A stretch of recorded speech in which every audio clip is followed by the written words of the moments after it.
Hey, it's Clay at claychart.com. This will be my top 10 stocks as we head into Tuesday, September 13th. This will be a technical analysis breakdown. So if you're somebody that uses charts within your trading, or maybe you're just interested in learning more about charts and how it can be used to help make good decisions as a trader, this would be a video for you.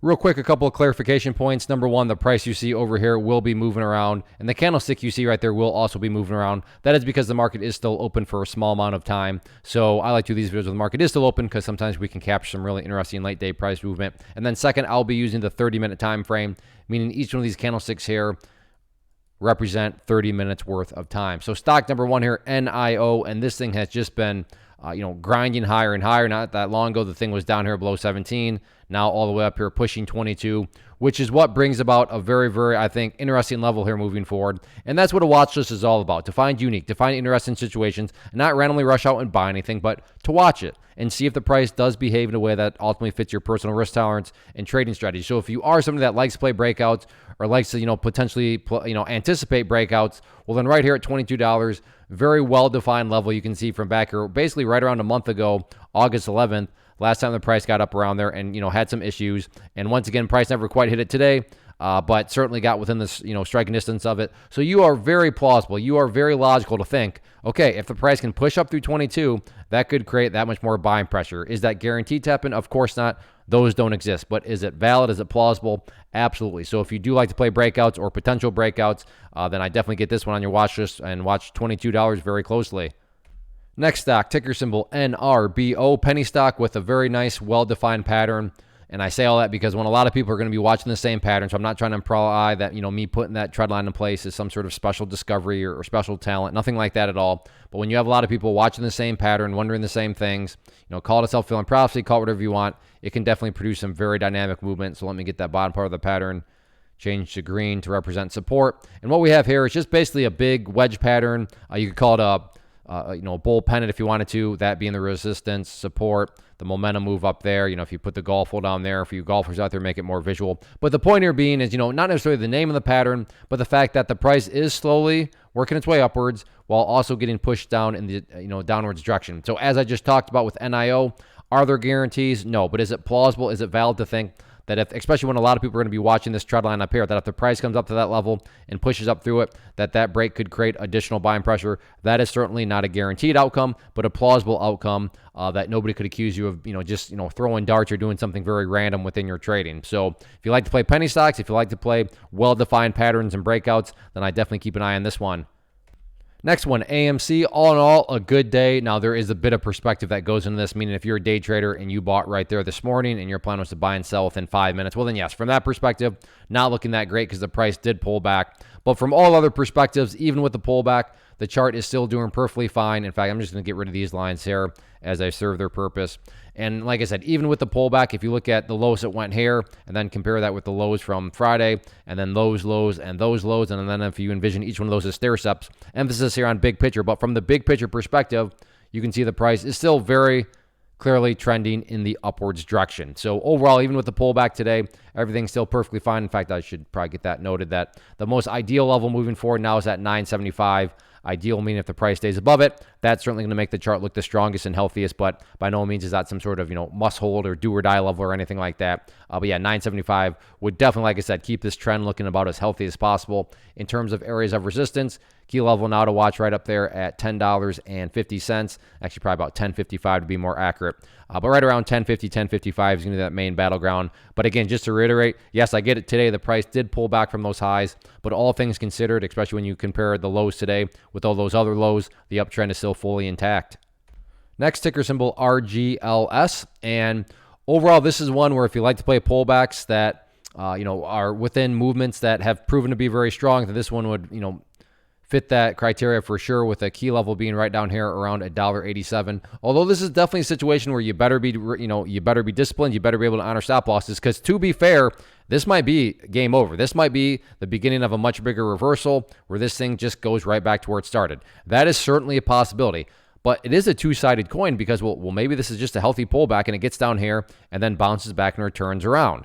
Right? So both of those are completely possible, and that's why risk management matters. But if you're someone that's not going to honor risk, then, you shouldn't, well, I mean, you shouldn't be trading at all, but you certainly shouldn't be trading these ones because you don't want to turn yourself into some sort of bag holder or something like that. But if you do like to play, established stocks that have made nice movements, no doubt about it, boom, that was a nice movement, and then are pulling back, this is one for you. And in fact, if you want to just, put a pattern to it, this would be a bull flag pattern. But we'll see what happens with it. But again, you should not be touching these ones if you're not going to be able to honor risk management.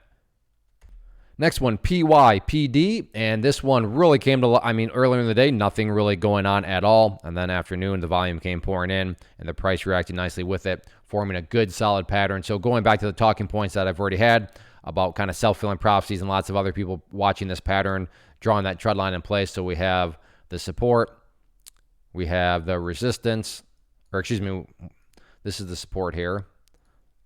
That trend line there is a resistance, and then just to make it all the same color, maybe make it easier to see, resistance, support, big momentum move right here. Let's put our golf hole down there. Have yourselves another bull pennant pattern. So if you like to play this price range, here you go. But I just want to reiterate probably one final time, no guarantees. So if the price comes up here and breaks through that level, is it guaranteed to pick up more momentum? No. But is it plausible? Is it valid that it very well likely could? Yeah, absolutely. So keep a close eye on that trend line there and the overall pattern. But all in all, very interesting.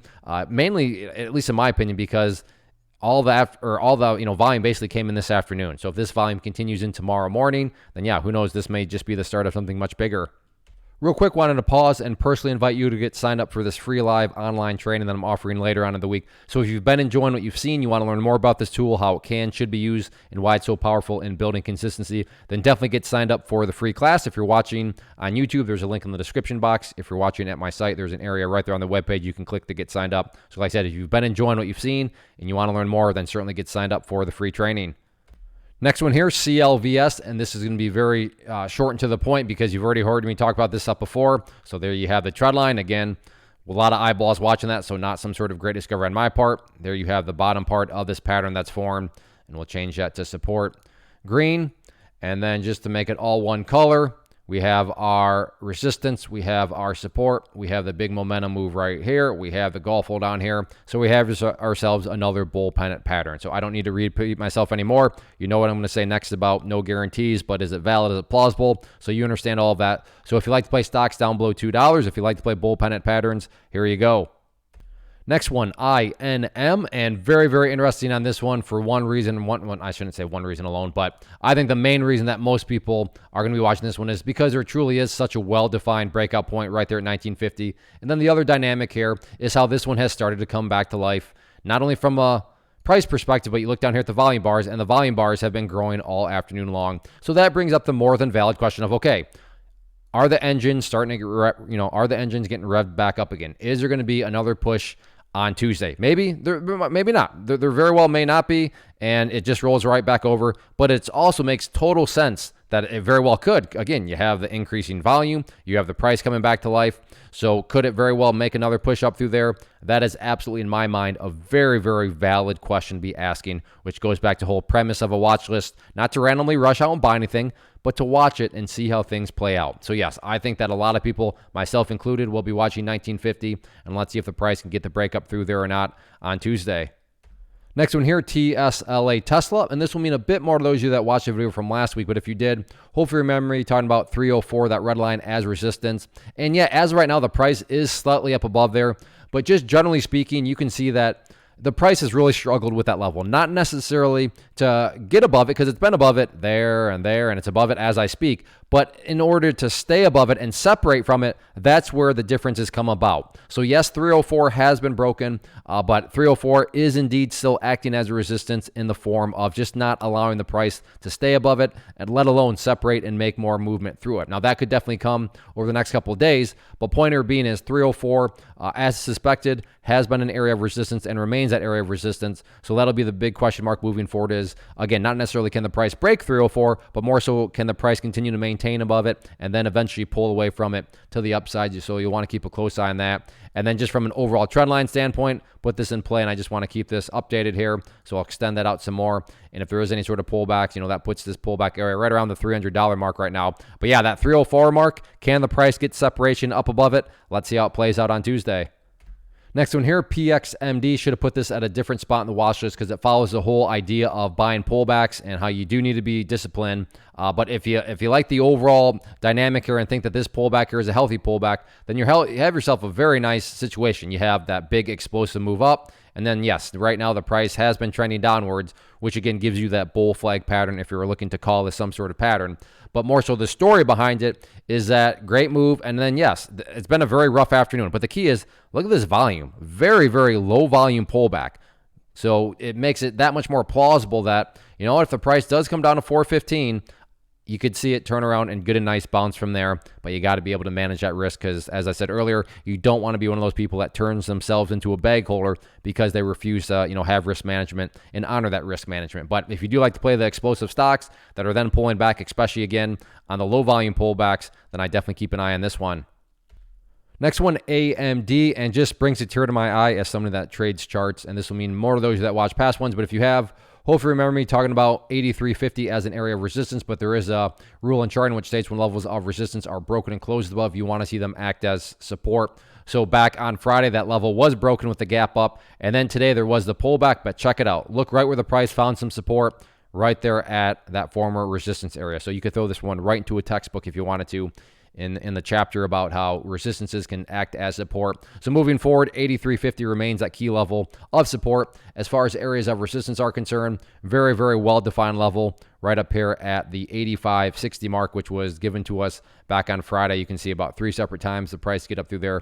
Couldn't quite do it. But as some of these other stocks are doing, very, very nice final 30 minutes of the day. You can see right there, not a massive volume bar, but definitely a bigger volume bar. And then you got the price creeping upwards. So it makes it valid to think that, the price very well could be getting, set up and primed for another battle up around that area of resistance. So we'll see how it plays out on Tuesday. So that wraps up the top 10. Again, if you like what you saw here and you want to learn more about this tool and why it's so powerful, then later on this week, like I said, Thursday, September 15th at 7 p.m. Eastern time, there will be the live training. So I hope to see you there and get signed up for it. As far as these top 10 videos are concerned, if you enjoy this format, please do 2 things for me. Hit the like button and leave a comment below. Either tell me what you traded today, tell me what you're watching tomorrow, or give me a request. What would you like me to chart out in tomorrow's top 10 video? And I would, highly consider it. So again, hit that like button, leave a comment below in one of those 3 forums, and definitely get signed up for the free training later on in the week. Everybody, thanks for watching. Take care. Have a good one.